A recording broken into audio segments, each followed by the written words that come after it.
शिक्षा गुरु आचार्य विद्यासागर महाराज को नमोस्तु। सागर जी महाराज की जय।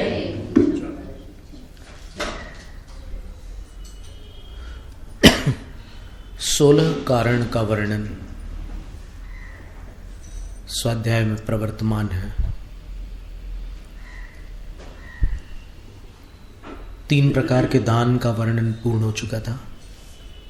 आहार दान, अभय दान और सम्यक ज्ञान दान। अब शक्तितस तप का वर्णन है। अनिगूहित वीर्यस्य मार्गाविरोधी काय क्लेश स्तपः। अपनी शक्ति को न छुपाने वाले के द्वारा जैन मार्ग से विरोध न पड़े उस प्रकार का जो काय क्लेश है उसको तप कहते हैं। यानी जो अपनी शक्ति नहीं छुपा रहे हैं उनका तप मोक्ष मार्ग के विरुद्ध न जाता हो तो 16 कारण भावनाओं में गिना जाता है। वो काय क्लेश रूप होता है।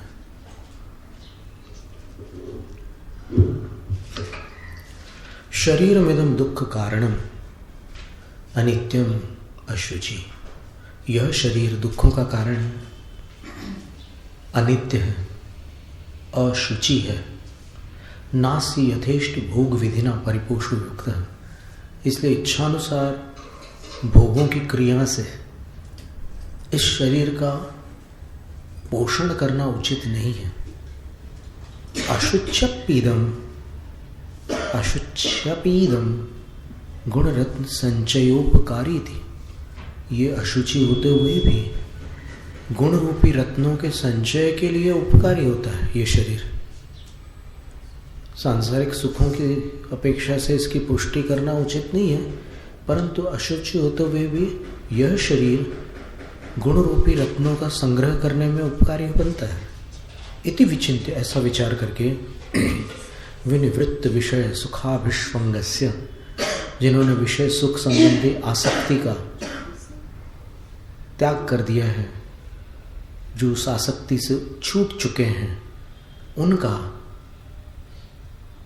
स्वकार्यम प्रत्येतत् भृतकमिव नियुञ्जानस्य, अपने आत्म कल्याण के लिए इस शरीर को सेवक के समान नियुक्त करने वाले जो भी होते हैं तपस्वी, उनका यथाशक्ति शक्ति का उल्लंघन न करते हुए मार्गा विरोधी, जिनेन्द्र प्रणीत मार्ग से अविरुद्ध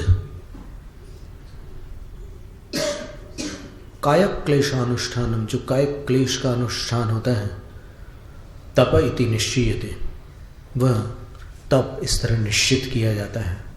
अर्थात तप का आधार ये है। ये पूरी पृष्ठभूमि बहुत सुंदर शब्दों में आचार्य अकलंक देव ने यहाँ पर राजवार्तिक ग्रंथ में ली है। तत्वार्थ वार्तिक ग्रंथ कहते हैं इसको। बुलचाल में राजवार्तिक बोलते हैं कि यह शरीर दुख का कारण है, अनित्य है और अशुचि है, अपवित्र है। 3 बातें हो गई। तो इसलिए इन 3 के कारण इच्छानुसार भोग कर इस शरीर का पोषण करना उचित नहीं है। अशुचि है, फिर भी यह शरीर गुण रूपी रत्नों का संचय करने के लिए उपकारी है। यह औदारिक शरीर होता है, इसमें अगर उस तरफ मुड़ गए तो फिर अनेक गुणों का संचय हो सकता है तपस्या के मार्ग में, तो उसमें यह उपकारी है। ऐसा विचार करके विषय सुखों की आसक्ति से विनिवृत्त होकर अपने आत्म कार्य के प्रति, आत्म कल्याण के प्रति इस शरीर को भृतकमेव नियुञ्जानस्य, नौकर के समान, सेवक के समान नियुक्त करने वाले जो होते हैं, उनका शक्ति की सीमा में मार्ग से विरुद्ध न पड़े, इस प्रकार जो कायक क्लेश का अनुष्ठान होता है उसका नाम तप है। अति सुंदर परिभाषा है तप की। थोड़ी लंबी है लेकिन बहुत सुंदर। तो ये तप तीर्थंकर बना देता है। असंख्यात जीवों में एक जीव तीर्थंकर बनते हैं और 16 कारण भावनाओं में से यथासंभव अगर मुनिराज हैं तो पूरी 16 कारण भावना कर सकते हैं। अगर श्रावक है तो कुछ कम होंगी, अगर श्रावक से भी छोटे हैं, सम्यक दृष्टि है लेकिन अभी प्रतिमाधारी नहीं बन पाए, तो और कम होंगी 16 कारण भावनाओं में से। जैसे राजा श्रेणिक थे, श्री कृष्ण थे, इन्होंने कितनी भावना की? पूरी 16 भावनाएं नहीं की क्योंकि आवश्यका परिहानी कर नहीं सकते, षड आवश्यक मुनिराजों के होते हैं। फिर शक्ति तप वो भी नहीं कर सकते क्योंकि तपस्वी नहीं है। तो कई भावनाएं कम होती हैं लेकिन दर्शन विशुद्धि इतनी अद्भुत होती है। श्री कृष्ण जी को कैसे हुआ तीर्थंकर प्रकृति का बंध? बड़ी सुंदर कथा आती है बृहत कथा कोश में, हम पढ़ के सुनाएं क्या?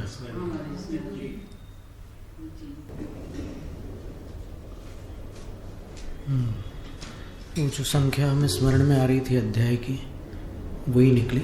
29वां अध्याय है, बृहत कथा कोश का, हरिशेन आचार्य द्वारा विरचित है। सुराष्ट्रैक प्रदेशेस्ति पुरी द्वारावती परा। सौराष्ट्र नामक अद्वितीय क्षेत्र में एक प्रदेश पर, एक स्थान पर एक उत्तम द्वारावती नगरी है। समुद्र से घिरी हुई है, अभी तो खैर निमग्न हो गई पर उस काल की बात है। अस्याम बभू भूपालो वासुदेवो महाबलः, इसमें बलवान वासुदेव नाम के राजा राज्य करते थे। सत्यभामादि सद्भार्या बभूवुस्तस्य शोभनाः, रूपातिशयतो यासा न शक्ष्यपि समा भवेत्। सत्यभामा आदि जो उत्तम उनकी रानियां थी वो रूपातिशय की अपेक्षा से इंद्राणी से भी बढ़कर थी। यानी वो ऐसा लगता था कि जैसे ये मनुष्य नहीं है, देवियां हैं, इतनी रूपातिशय से संपन्न थी। शोभना, शोभा को प्राप्त थी। अन्यदासो महीपालो जिनायतन मुद्गच्छम, नारायणो जगामेदम मुनिसंग समाकुलम। किसी दूसरे दिन वे राजा जिनातनम उद्गजम,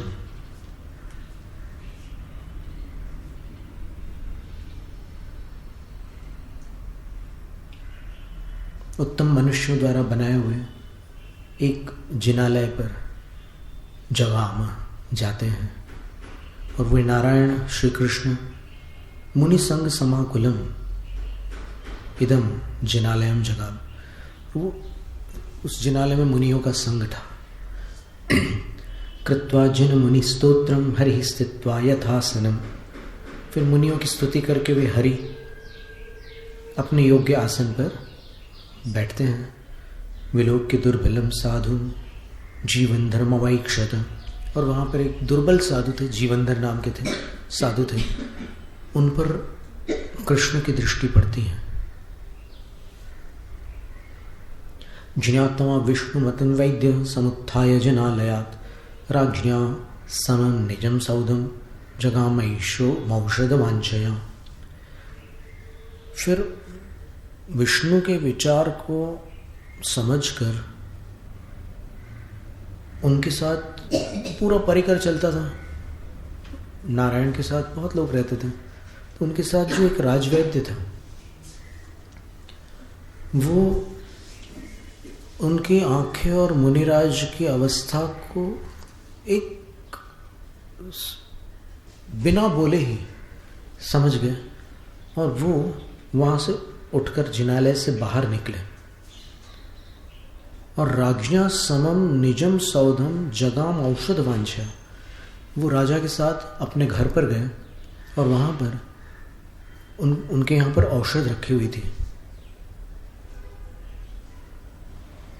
वो रत्न कापिष्ट का चूर्ण था और उसकी कोई विधि थी देने की।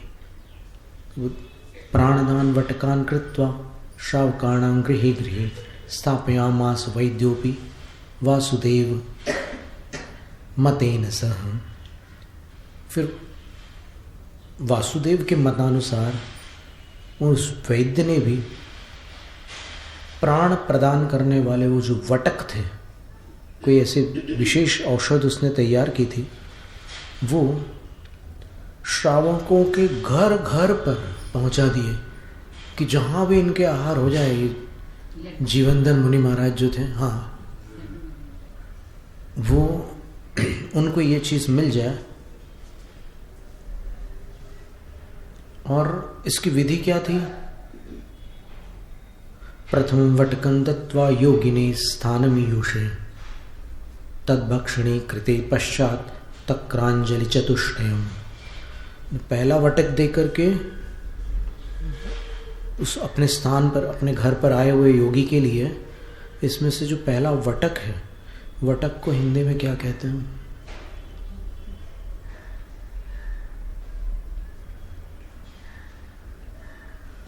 छोटा सा गोला जैसा रहता है, जैसे कभी कभी वो बनाते हैं ना, नहीं कुछ घिस करके कुछ बनाते हैं दवाइयाँ इस टाइप की, छोटी छोटी कंचे के समान उसकी आकृति रहती है, उसको भटक कहते हैं। वो हिंदी में जब वो बच्चे कंचा खेलते थे बचपन में, तो हमें याद है कि उसमें थोड़ा बड़ा रहता था, उसको बंटा बोलते थे, बाकी को कंचा बोलते थे।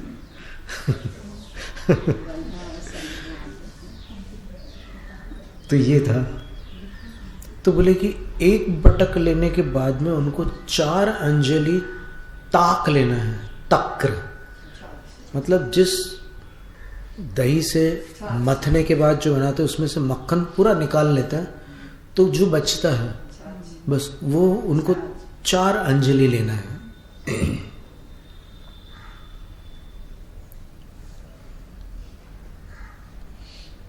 श्रावकाणां जनस्यैवं समस्तस्य च तत्पुरे जीवनधरो ददौ शिष्यां तदा विष्णु पुरस्सरम्।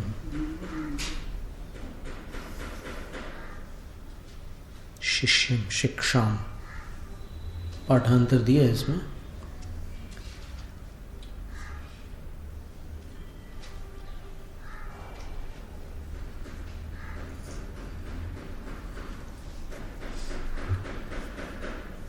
श्रावकों के लिए, जनस्य और किसी मनुष्य के लिए, एवं इस प्रकार समः तस्य च तत्पुरे, उस नगरी में,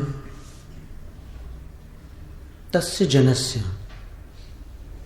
तत्पुरे जीवनधरो ददौ शिष्यं तदा विष्णु पुरस्सरम्।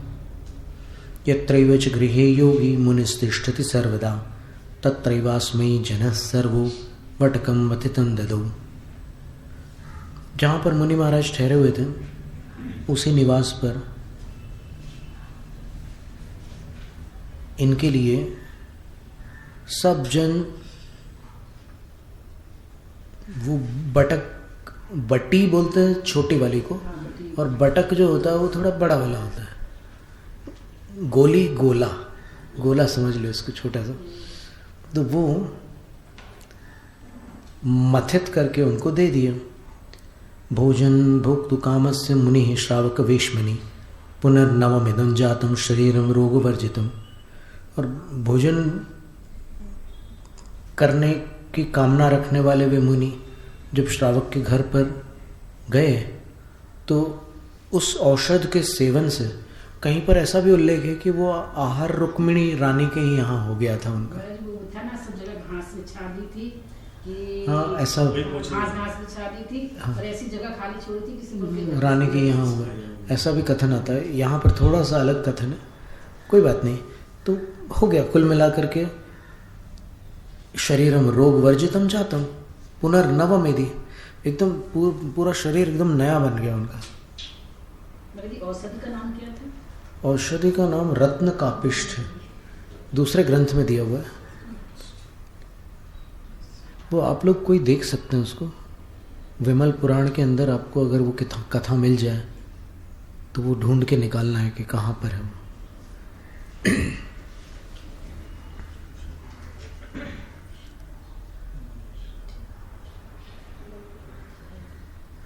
अन्यदा वासुदेवोऽयं शरणं समवादिकं ययौष नेमि जिनेन्द्रस्य समवैद्येन भक्तितः। किसी दूसरे दिन ये वासुदेव समव शरण को, श्री नेमि जिनेन्द्र की समव शरण को प्राप्त हुए, अर्थात वहाँ पहुँच गए। पर वैद्येन समम, उस वैद्य के साथ पहुँचे, समव शरण भक्ति से पहुँचे।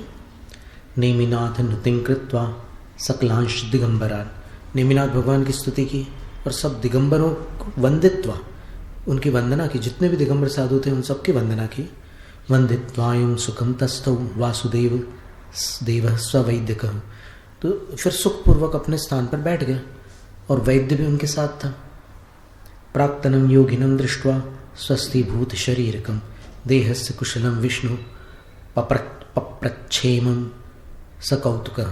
बड़े कौतुकपूर्वक उनको स्वस्थ देख करके वासुदेव ने पूछा कि अरे महाराज आप एकदम ठीक हो गए।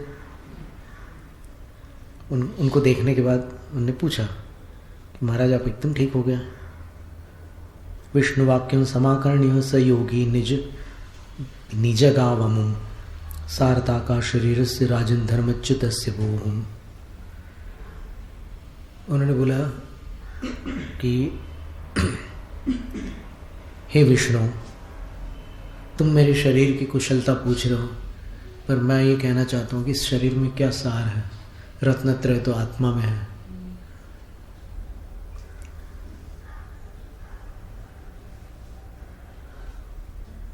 मुनिर्वचनमाकर्ण्य दध्यो जीवनधरस्तदा अनेन मुनिना विष्णु पुरतो जल्पितं कथम। जीवनधर नाम मुनि महाराज का था ना। दुर्बलम साधुम जीवनधरम अवैक्षत।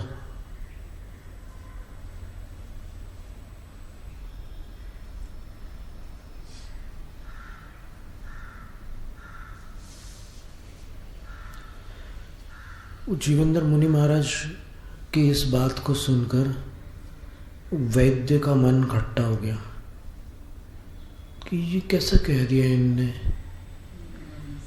अगर ये थोड़ा मेरी प्रशंसा कर देते तो नारायण मुझे माला माल कर देते। ऐसे उनके अंदर खोटे विचार आ गए। इसका अर्थ ये हुआ कि समोसरण में भी कभी कभी ऐसे तारतम्य हो सकता है विचारों का।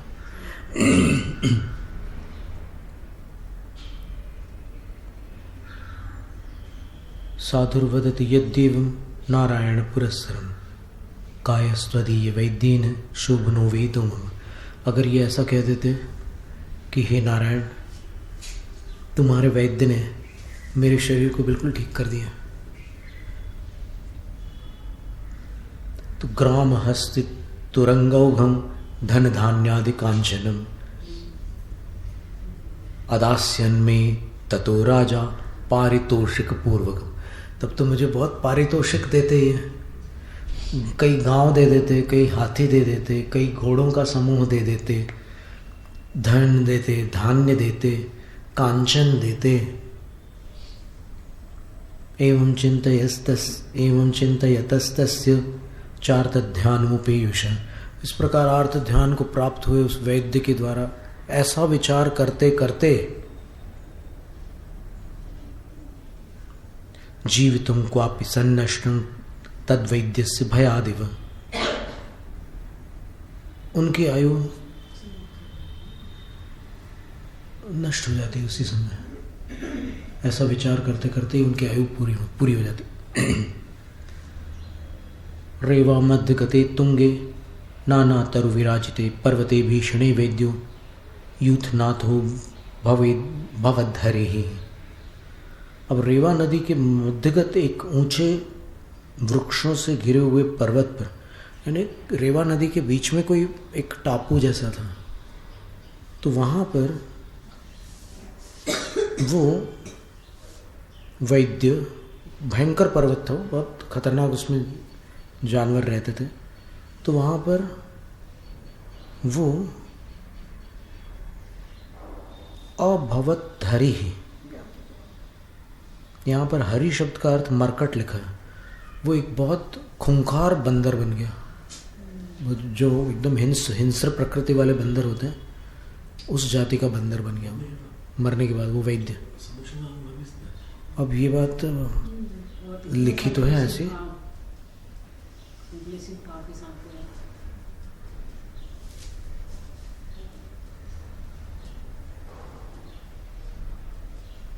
हो सकता है ऐसी कोई दो धारा हो। एक धारा में ऐसा मत हो कि समूहसरण में ऐसी कोई घटना नहीं होती, और दूसरी धारा में ऐसा हो कि क्वचित कदाचित इस प्रकार की घटना भी समूहसरण में हो जाती है।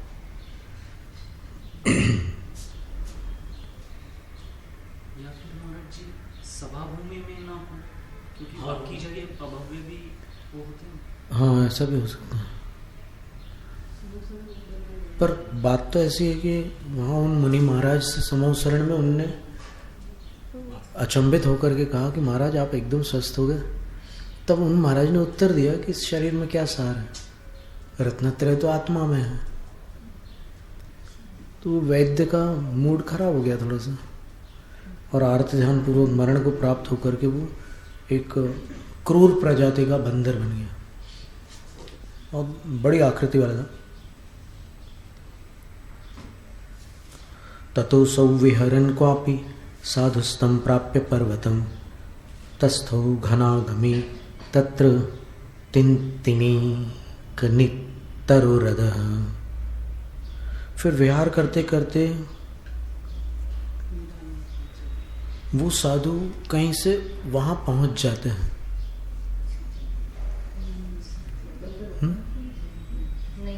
नहीं, साधु की बात है। साधु स्तंभ प्राप्य पर्वतम, साधु उस पर्वत को प्राप्त हो जाते हैं किसी प्रकार से। चारण रिद्धि आदि कोई भी रिद्धि हो सकती है ना, जल चारण आदि कई रिद्धियाँ होती हैं, पहुंच जाते हैं। और तस्थौ घनागमे तत्र, बादलों का आगमन होने पर वो वहीं ठहर जाते हैं। और तिन्तिणीक तरोरध, तिन्तिणीक नाम का जो तरु था उसके नीचे वो चौमासे के लिए ठहर जाते हैं। तो क्या उस समय की शक्ति होगी, इस साधु को कोई चिंता ही नहीं, कहीं जहाँ चले गए वहाँ चौमासा हो गया, पेड़ के नीचे बैठे बैठे चौमासा पूरा हो गया। चंडवात घनाघात पातितेनोपरिष्टतः समुनिर्भिन्न पर्यंकस तच्छाखाग्रेण तिष्ठते। और प्रचंड वायु के कारण और जल के आघात के कारण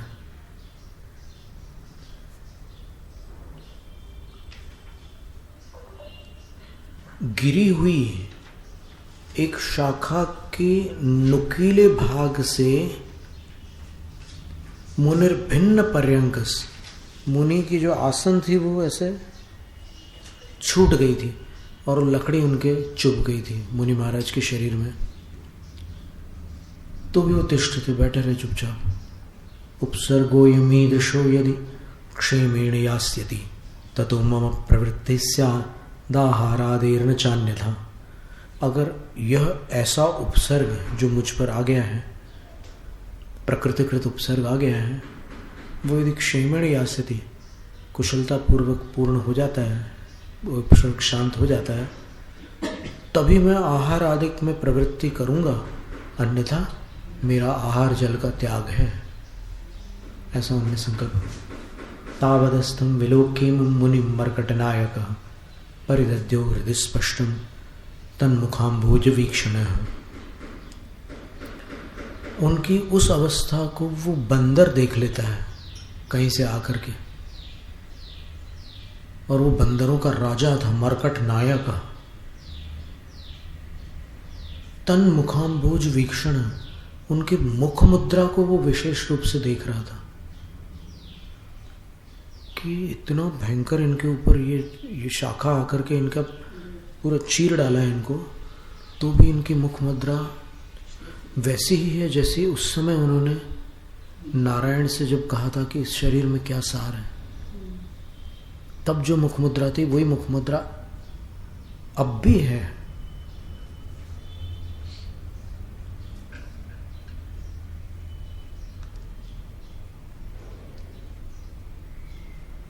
यो निजेपि शरीरेस्ति निर्ममत्व महामुनि सममत्वं कथं कुर्यात् धन्यस्याप घने परम। क्या बात है। वो बंदर वानर राज विचार करता है कि जो महामुनि अपने ही शरीर के प्रति ममता से रहित है, तो वो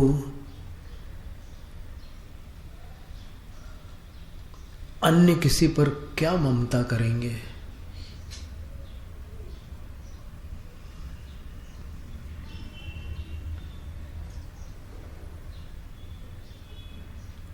तो उसको वो लगता है कि उस समय जो इन्होंने वासुदेव से कहा था, श्री कृष्ण से कहा था कि इस शरीर में क्या है, और मेरी प्रशंसा नहीं की, इनको सचमुच शरीर से कोई लगाव नहीं था।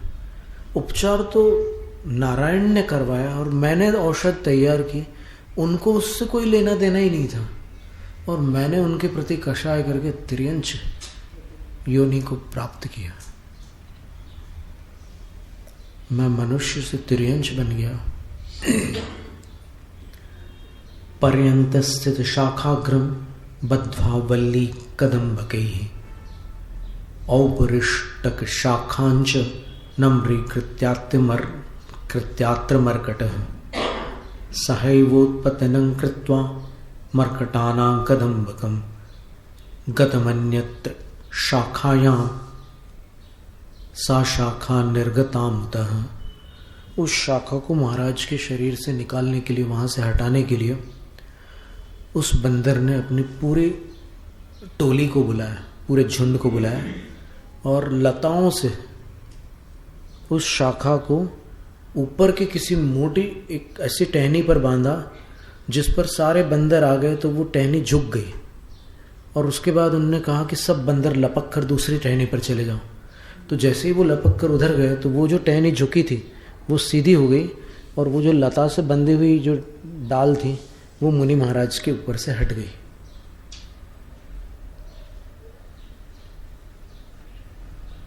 ततोवतीर्य तद्वृक्षान् मर्कटो मर्कटैः समं प्रणम्यौषधि योगेन रोहणं कृतवान् असौ।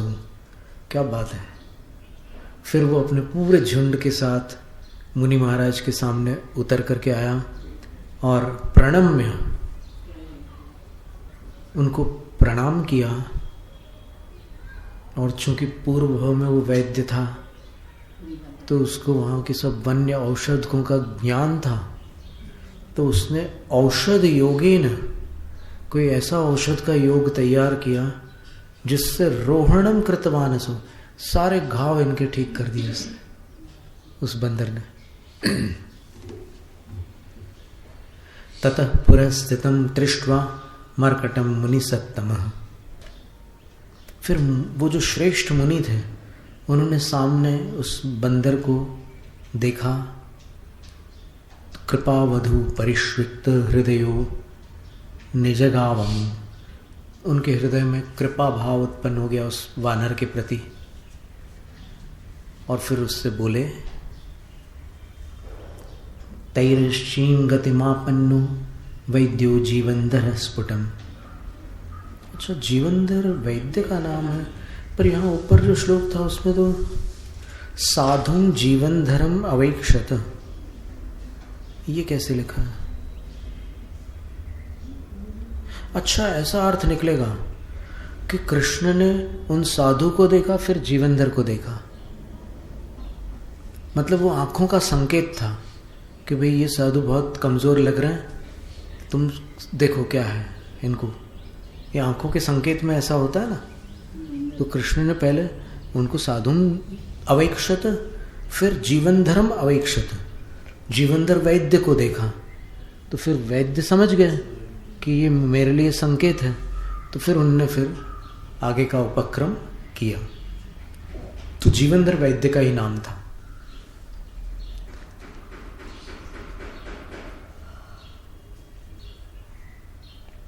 आर्त ध्यानान्वृतिं कृत प्राप्य मत समम हरिणोदिते।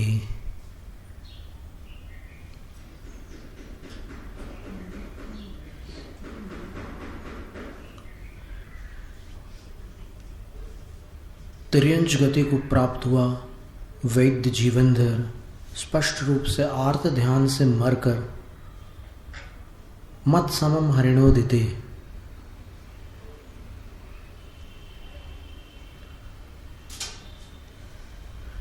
हरि के द्वारा कथित उपचार को लेकर, निमित्तात् कर्मणि सप्तमी का प्रयोग है, तो उसको लेकर मत समम आर्त ध्यान को प्राप्त हो गया और फिर पशु बन गया। जीवेंद्र वैद्य से वो पशु पर्याय को प्राप्त हुआ। फिर उससे कहते हैं मुनिराज, दिनानि सप्त जानीहि कपींद्र तव जीवितम, तुम 7 दिनों तक जीवित रहने वाले हो, तुम्हारी आयु 7 दिन शेष है। ततो मद्वचनात् शीघ्रम कुरुष्व हितमात्मना, इसलिए मेरे वचनों को सुनकर तुम अपने आत्मा का हित कर लो। मुनिवाक्यम समाकर्ण्य संसार त्रस्त मानस जगादतं हरि क्षिप्रम देहिमेशन नशनम विभु। मुनि के वचनों को सुनकर और संसार से भयभीत मन वाला होकर वह बंदर बोला कि हे गुरु, हे विभो, मुझे आहार जल का प्रत्याख्यान प्रदान करो।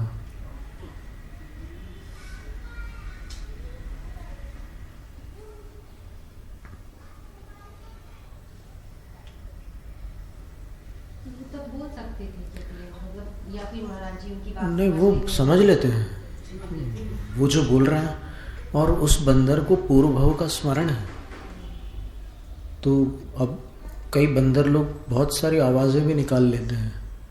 अब जो भी था, पर उसने अपनी बात रखी महाराज से कि मुझे त्याग करा दो आप, मैं भोजन पानी का त्याग करना चाहता हूँ, आप मुझे प्रत्याख्यान दो। अनशन में अनशनम विभो देही, हे विभो मुझे अनशन दे दो। शिलातलोपविष्टाय मर्कटाय महात्मने ददावनशनम योगी धर्म विन्यस्त चेतसे। फिर शिला के तल पर बैठे हुए उस बंदर के लिए, जिसकी आत्मा महान हो चुकी थी संत समागम से और सेवा से, ऐसे उस बंदर के लिए जिसके धर्म विन्यस्त चेतस है, जिसने धर्म में अपने चेतस को विन्यस्त कर लिया था, अर्थात अपना मन जिसने पूरी तरह धर्म में लगा दिया था, ऐसे उस बंदर को योगी अशनन ददौ, योगी ने उपवास दे दिया कि ठीक है तुम उपवास ले लो। कोपा क्षमा बलेनार्य मानम मार्दव योगतः मायाम ऋजुत्व योगेन लोभम शौच बलेन च चातुर्गतिक संसार वासवासित देहिनाम दुर्गतेर हेतुकान नेतान कषायांश चतुरोजय। तुम 4 कषायों को जिस विधि से मैं बता रहा हूं उस विधि से जीतो। क्षमा के बल से क्रोध को जीतो। हे आर्य, देखो उस तिर्यंच को आर्य क्यों कह रहे हैं? क्योंकि आर्य के जो भेद दिए हैं उसमें एक रिद्धि प्राप्त आर्य, एक अनरिद्धि प्राप्त आर्य। 3रे अध्याय में आर्याम्लेच्छास्य सूत्र में था ये, और उसमें दर्शनार्य चारित्रार्य भी होते हैं। तो इसने देश संयम धारण कर लिया तो ये चारित्रार्य हो गया। दर्शनार्य तो था ही वो, तो उसको आर्य बोल करके संबोधित कर रहे हैं गुरु कि हे आर्य, क्षमा के बल से तुम क्रोध को जीतो और मार्दव के योग से, विनय के योग से तुम मान को जीतो, और मृजुत्व योगेन मायाम जय, अंत में जय लिखा है ना 34वें श्लोक के अंत में, कि तुम सरलता के योग से माया को जीत लो। शौच बलेन च लोभम जय, शौच के बल से लोभ को जीतो। जय शब्द का अर्थ होता है जीतो।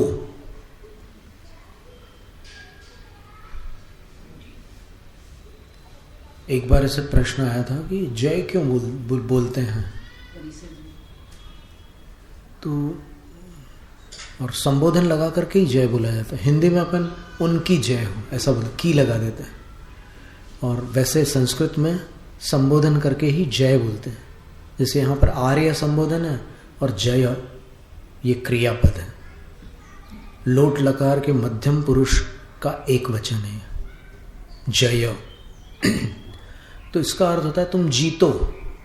और अपन भगवान के लिए भी कहते हैं कि भगवान की जय हो। जय हो का मतलब क्या, किस पर जय हो? तो मेरे अंदर जो दुर्बलताएं हैं जिनको मैं नहीं जीत पा रहा हूं, उन पर भगवान की विजय हो। ये उस वाक्य का अर्थ होता है। जय का बड़ा रहस्य है कि अपन जब भी जय बोलते हैं, गुरु महाराज की जय हो, यानी हे गुरु महाराज, मैं जो अपनी कमियां दूर नहीं कर पा रहा हूं, मैं अपनी कमजोरियों पर विजय नहीं प्राप्त कर रहा हूं, तो आपकी जय हो, आप मेरी कमजोरियों को जीतो। ये उसका अर्थ है।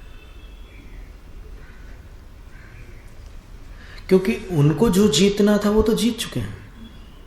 वो तो जिन इसीलिए है कि वो जीत चुके हैं, विजेता है। और अपन उनकी जय इसलिए बोल रहे हैं कि वो हमारे विकारों को जीते। ये उसका अर्थ है। बहुत दुर्लभ अर्थ है। पंडित जगन्मोहन लाल शास्त्री जी ने बताया था ये अर्थ, क्योंकि इस पर किसी का ध्यान ही नहीं जाता। जय बोलना एक ऐसी एक परिपाटी बन चुकी है कि जय बोलते ही हैं, पर जय का अभिप्राय क्या है? अब सिद्ध भगवान की जय बोल रहे हो, अब सिद्ध भगवान किसको जीतने वाले हैं? उनको जो जीतना था वो तो जीत चुके हैं, लेकिन अब मेरे विकारों को भी वो जीते। ये एक भक्त की भावना है। भले केवली भगवान सर्वज्ञ वीतराग हितोपदेशी जो भी हैं, सिद्ध भगवान जो है वो तो संसार से परे हैं, पर फिर भी भक्त अपनी भक्ति में ये बात कहता है कि हे भगवान जीतो। और अगर साक्षात भगवान विराजमान हो, उनसे अगर ऐसी प्रार्थना की जाए कि हे भगवान मेरे विकारों को जीतो, आपकी जय हो, तो फिर वो वैसा हो भी जाता है। क्योंकि भगवान कल्प वृक्ष बताया भगवान को, तो वो आप जो बोलेंगे वो हो जाएगा वहाँ पर, तो वैसा हो जाता है। उनके अंदर वैसी शक्ति है भगवान के पास। तो चातुर्गतिक संसार वास वासित देही नाम, चतुर्गति रूप संसार के निवास में जो आदि हो चुके हैं, ऐसे प्राणियों के लिए ये जो कषाय हैं ये दुर्गति में कारणभूत है। ये कषाय संसार में फंसे हुए लोगों को दुर्गति प्रदान करती है। तो एतान चतुरो कषायान, चतुरो द्वितीय का बहुवचन है, इन चार कषायों को हे वानर, हे आर्य, जय जीत लो।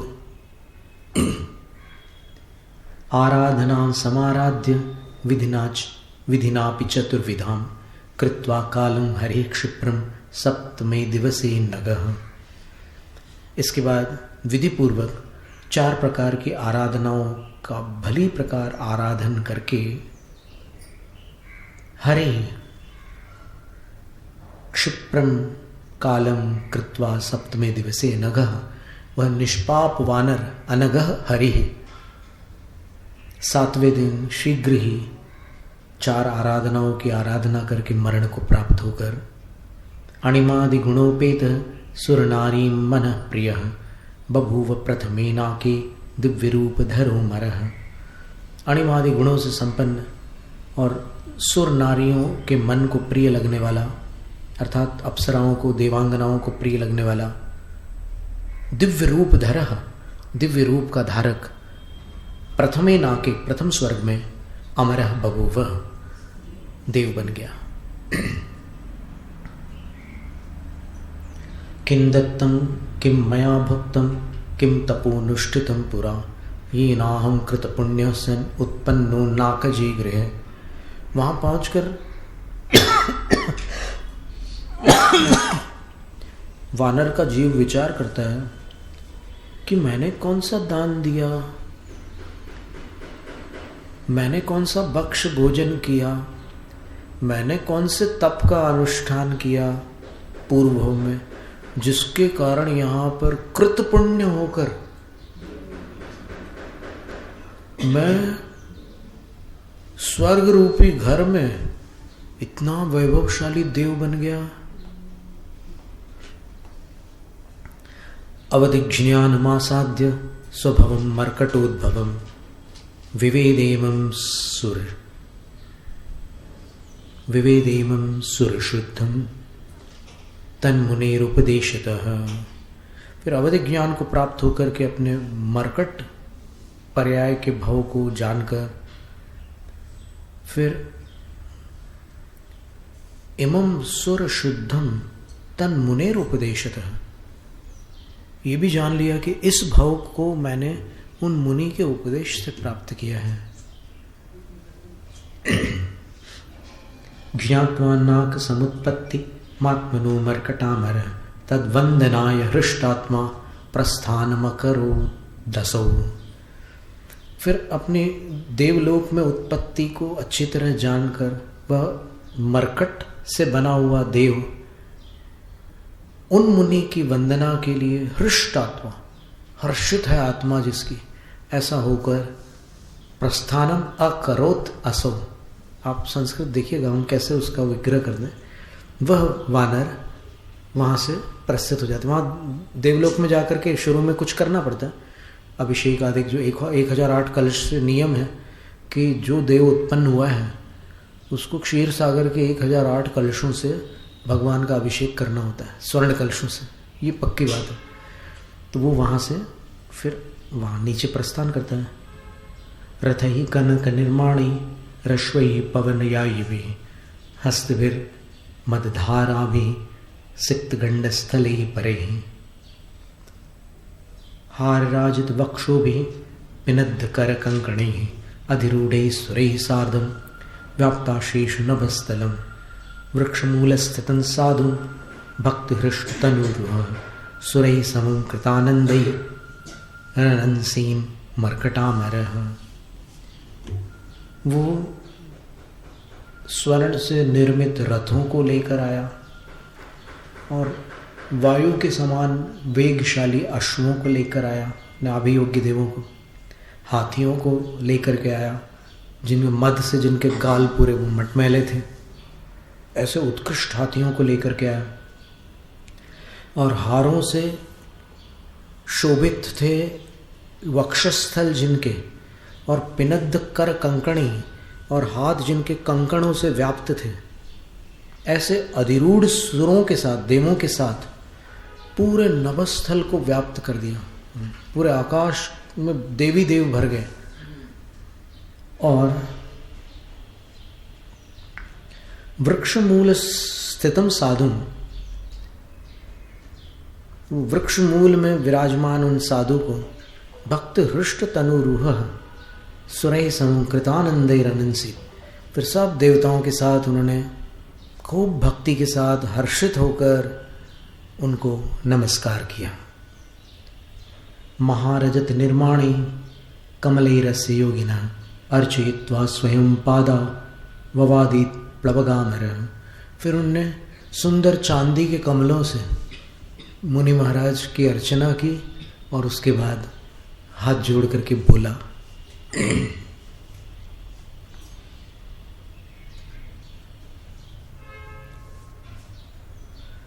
तिर्यक जाति समुत्पन्नो मर्कटोहम पुरा भवे अधुना त्वत्प्रणीतेन संन्यासेन सुरो भवम। मैं तिर्यन जाति में उत्पन्न हुआ एक बंदर था पूर्व में, लेकिन इस समय आपके द्वारा प्रणीत संन्यास के प्रभाव से एक वैमानिक देव बन चुका हूँ।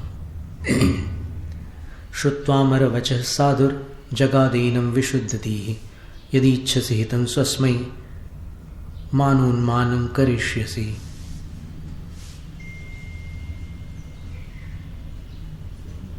उस देव के वचन सुनकर साधु बोले, उससे बोले, निर्मल बुद्धि वाले साधु बोले कि हे वानर, यदि तू, हे देव, यदि तू अपने लिए हित चाहता है तो मानोन्मान करेगा। मानोन्मान का अर्थ क्या है? श्रुत्वा मौनीश्वरं वाक्यं भूयो भूयः प्रणम्यतं नतीन शिरसा देवो ययौ निज कलेवरम। तो वो मान का उन्मान करना है, मतलब मान को समाप्त कर देना है। तो उनके वचन सुनकर, मुनीश्वर के वचन सुनकर बारंबार उनको प्रणाम करके और सिर से नमस्कार करके वह देव अपने छोड़े हुए शरीर के पास जाता है। बंदर का शरीर वहीं पड़ा था जहाँ पर मुनिराज ने उसको संलेखना दी थी। गोशीर्ष चंदनैः श्रेष्ठैः कुंकुमागरुभिस्तदा कृत्वा पूजां स्वकायस्य ययौ देवो निजां दिवम्। फिर उसने गोशीर्ष चंदनों से श्रेष्ठ कुंकुम और अगरु भी के द्वारा अपने शरीर की पूजा करके वह अपनी स्वर्ग वापस लौट करके चला जाता है। तो ये अभी क्या है कि अपन ने ये सुन रखा है कि पूजा किन की करना।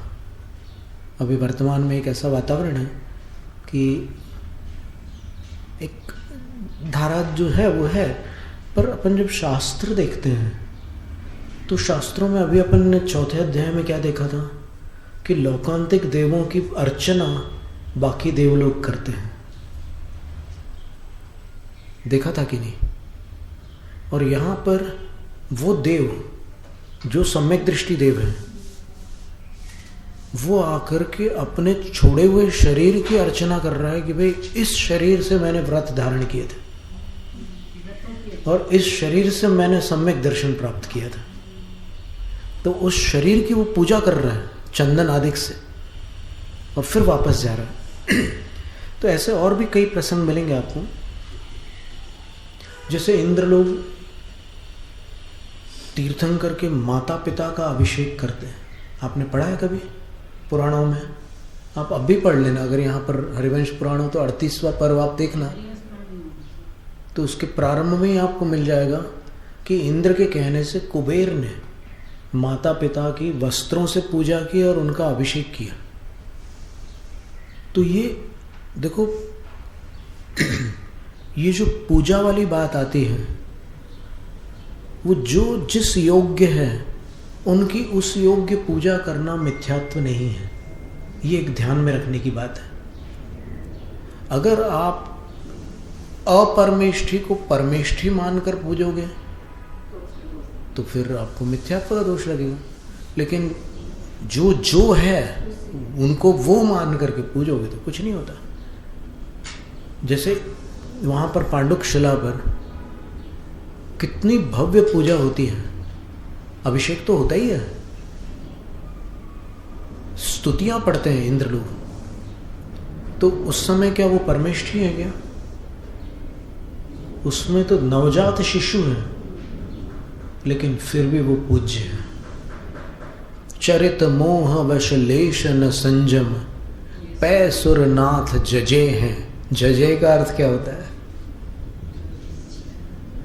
वो यजामहे स्तोत्र में जो था ना, यजे, यजे मतलब पूजा करते हैं। तो इसलिए थोड़ी सी अपनी धारणा को थोड़ा फैला लीजिए, एकदम संकुचित न रखिए। जो आगम में है उसको स्थान दे दीजिए अपने अंदर कि ऐसा भी है, प्रावधान है।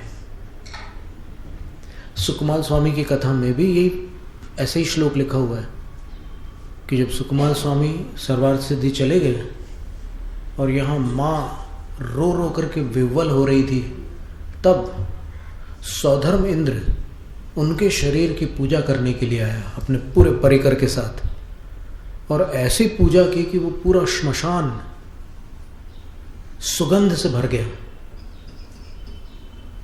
और जब माँ ने देखा कि अच्छा मेरा पुत्र इतना महान हो गया, पहले तो उनको पुत्र पुत्र का ही पड़ा हुआ था, एक धुन लगी हुई थी, लेकिन जब देखा कि ये इतने बड़े बड़े इंद्र लोग मेरे पुत्र के शरीर की पूजा करने आए, तब उनको लगा कि क्या महिमा है रत्नत्रय की। और फिर माँ आदि सबकी वो भी सब दीक्षा ले लेते हैं बाद में, और उनकी 2 पत्नियां तो उनकी वो क्षत काया को देखकर वहीं प्राण खो बैठती हैं, वहीं मर जाती हैं।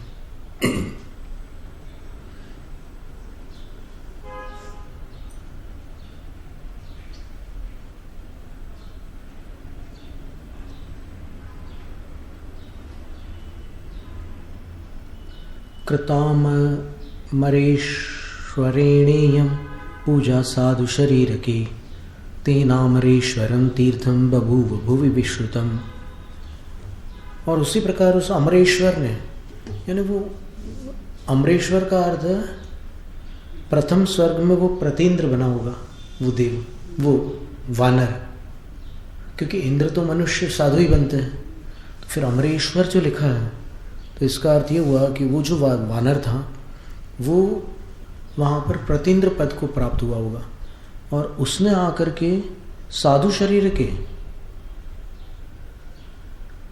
साधु की भी पूजा की, अपने शरीर की भी पूजा की, इसलिए वो विश्रुत हो गया। वो जो पानी के बीच में एक टापू जैसा बना हुआ है, एक पहाड़ है, और वहाँ पर ये अमरेश्वर नाम का एक तीर्थ है।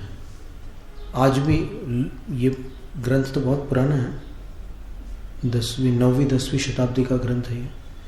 तो इस ग्रंथ में उन्होंने लिखा है कि वो तीर्थ है, अभी भी विख्यात है। यथात्र वासुदेवेन वैयावृत्तेन योगिनः, जैसे यहाँ पर वासुदेव ने योगी की वैयावृत्ति द्वारा, देखो भले ही उनने वैद्य से वो दवाई तैयार करवाई, लेकिन वैयावृत्ति का भाव किसको हुआ था? स्वयं श्री कृष्ण को हुआ था। तो उसके द्वारा बद्धम तीर्थ करस्येदं गोत्रम भुवन शेखरम, तीनों जगत में शिखर के समान, तीनों लोक के शिखामणि के समान सर्वोत्कृष्ट पुण्य प्रकृति का संचय वासुदेव ने उस समय किया था, जब साधु की वैयावृत्ति की थी, औषध दान दिया था। अद्भुत बात है।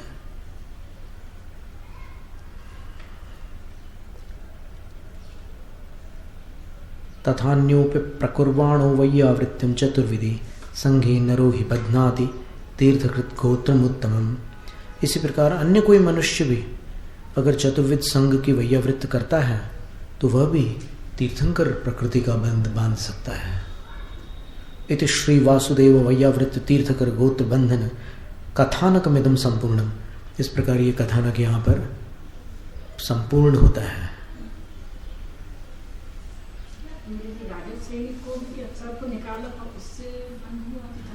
नहीं, सर्प तो रानी ने निकाला था, राजा ने निकाला ही नहीं था सर्प। राजा ने कालांतर में जो साधुओं के मन का समाधान किया और बहुत मदद की है, कई साधुओं की सेवा की है, कई अरहत भगवान की भक्ति की है, खूब किया उन्होंने, और प्रधान श्रोता बन गए। वो प्रधान श्रोता थे।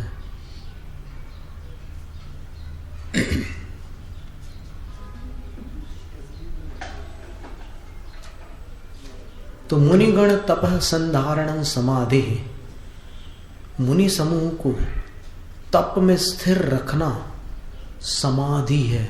समाधि का अर्थ समाधि मरण नहीं है। मुनि महाराज मतलब कलुषित हो रहा है उनका मन, कोई ऐसे कर्म का उदय आ गया है कि उनको बहुत अशांति हो रही है, तो उनके मन को शांत कर देना और वो फिर अपनी दीक्षा में स्थिर हो जाते हैं। तो ऐसा करने से भी भांडागाराग्नि प्रशमनवत, जैसे कहीं कोश है और वहाँ अग्नि लग जाए तो उसको जैसे लोग बुझा देते हैं ना, वैसे ही साधु जो है वो 3 रत्नों के कोश हैं। तो उनके अंदर ये आकुलता रूपी अग्नि जब लगती है तो उनके मन को शांत कर देने से तीर्थंकर प्रकृति का बंध होता है। कितनी सुंदर बात है।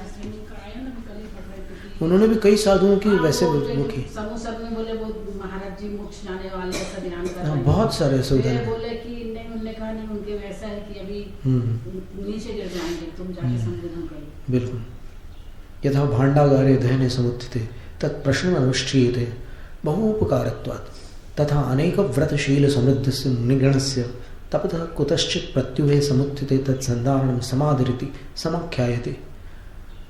जैसे कोष में अग्नि लग जाने पर उसको तुरंत बुझाना आवश्यक हो जाता है, क्योंकि बुझाना ही सबके लिए उपकारी है। अगर कोष नष्ट हो जाएगा तो बहुतों को नुकसान पहुंचेगा। उसी प्रकार अनेक शील व्रत से समृद्ध जो मुनि समूह हैं, उनके तप में किसी कारण से विघ्न उपस्थित हो जाने पर उन विघ्नों को दूर करके उनको तप में स्थिर रखने का नाम समाधि है। तो ये उनके मन को शांत कर रहे हैं। फिर शरीर में अगर उनके कोई तकलीफ हो जाए तो क्या करते हैं, तो उसके बारे में लिखा है, गुणवत दुखोपनिपाते निरवद्येन विधिना तदपहरणम वैयावृत्यम। गुणवानों को शारीरिक दुख उत्पन्न हो जाने पर निर्दोष विधि पूर्वक उस दुख को दूर करने का नाम वैयावृत्य है। अर्हदाचार्येषु बहुश्रुतेषु प्रवचनेच भाव विशुद्धि युक्तोनुरागो भक्ति। अरहंत के प्रति, आचार्यों के प्रति, उपाध्यायों के प्रति और आगम के प्रति भाव विशुद्धि से युक्त जो अनुराग है उसका नाम भक्ति है। वो भी तीर्थंकर प्रकृति का कारण है।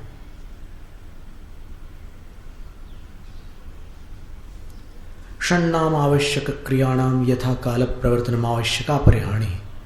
6 प्रकार के जो आवश्यक है, समता, स्तव, वंदना, प्रतिक्रमण, प्रत्याख्यान और कायोत्सर्ग, इनका यथा समय अनुष्ठान करना, इसमें परिहानि न होने देना, कमी नहीं होने देना, ये भी तीर्थंकर प्रकृति का कारण है।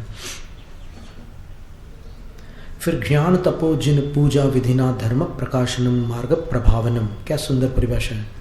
ज्ञान के माध्यम से, तप के माध्यम से, जिन पूजा के माध्यम से और अन्य विधियों से धर्म का प्रभाव लोक में विस्तृत करना, फैलाना, इसका नाम प्रभावना है, मार्ग प्रभावना। ये भी तीर्थंकर प्रकृति का कारण है। और बछड़े में जैसे गाय का स्नेह होता है, वैसा ही धर्मात्मा जनों के प्रति अकृत्रिम स्नेह होता, वात्सल्य है, प्रवचन वत्सलत्व कहते हैं उसको, वो भी तीर्थंकर प्रकृति का कारण है। इस प्रकार तीर्थंकर प्रकृति के 16 कारणों का विवरण यहाँ पर आज पूर्ण होता है। बचे हुए कर्मों का वर्णन आगामी सत्र में देखेंगे। आश्रव कैसे होता है। जैनम जयतु शासनम।